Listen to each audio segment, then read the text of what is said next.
ఇప్పటి వరకు దేశంలోని పలు రాష్ట్రాల్లో నదుల అనుసంధానానికై సైకిల్ యాత్ర చేపట్టిన తమిళనాడు వాసి తాజాగా చిత్తూరు నుంచి సేలంకు సైకిల్ యాత్రను బుధవారం ప్రారంభించారు. తమిళనాడు రాష్ట్రం తిరువళ్లూరు జిల్లా అమ్మయ్యరకుప్పుల గ్రామానికి చెందిన హోటల్ నిర్వాహకుడు ఎస్ సంజీవి బుధవారం మధ్యాహ్నం చిత్తూరు నగరం నుంచి తమిళనాడు రాష్ట్రం సేలంకు సైకిల్ యాత్ర ప్రారంభించారు. ఈ సందర్భంగా ప్రెస్ క్లబ్లో ఏర్పాటు చేసిన మీడియా సమావేశంలో సంజీవి విలేకరులతో మాట్లాడారు. దేశంలో నదుల అనుసంధానం చేయాలని ఈ యాత్రను చేపట్టానని తెలిపారు. ఇప్పటికే దక్షిణ భారతదేశంలోని కర్ణాటక, ఆంధ్ర, తమిళనాడు రాష్ట్రాలు, ఉత్తర భారతదేశంలోని పలు రాష్ట్రాల్లో సైకిల్ యాత్రను దిగ్విజయంగా పూర్తి చేశామన్నారు.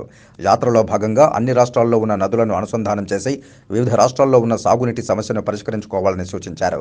సాగునీటి సమస్యల పరిష్కారం జరగాలంటే దేశంలో నదుల అనుసంధానం చేయడం ఒక్కటే మార్గమని తాను భావిస్తున్నట్లు చెప్పారు. అందుకే నదుల అనుసంధానం ప్రాధాన్యతను వివరిస్తూ ఈ యాత్రను చేపట్టినట్లు సంజీవి తెలిపారు. గతంలో కూడా 2 పర్యాయాలు ఇదే రకంగా యాత్రను చేపట్టామన్నారు.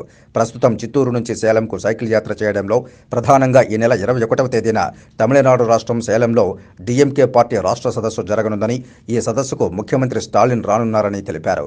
ఈ సందర్భంగా ఆ సదస్సులో ముఖ్యమంత్రి స్టాలిన్ను కలిసి నదుల అనుసంధానం గురించి తన అనుభవాలను వివరించనున్నట్లు సంజీవి తెలిపారు. గోపాలమేనన్ రామచంద్రన్ అను అతని పేరు. ఆయనని ముద్దుగా అందరూ చిన్న నుంచి పెద్దవాళ్ళ వరకు ఎంజీఆర్ అనే పిలవగలిగే మరుదూర్ ఆనంద గోపాలమేనన్ రామచంద్రన్ గారికి ఈరోజు 107వ పుట్టినరోజు సందర్భంగా ఆంధ్రప్రదేశ్లో ఉన్న అభిమానులు అందరూ ఆయనను వేడుకగా చేర్చుకుంటున్నాము.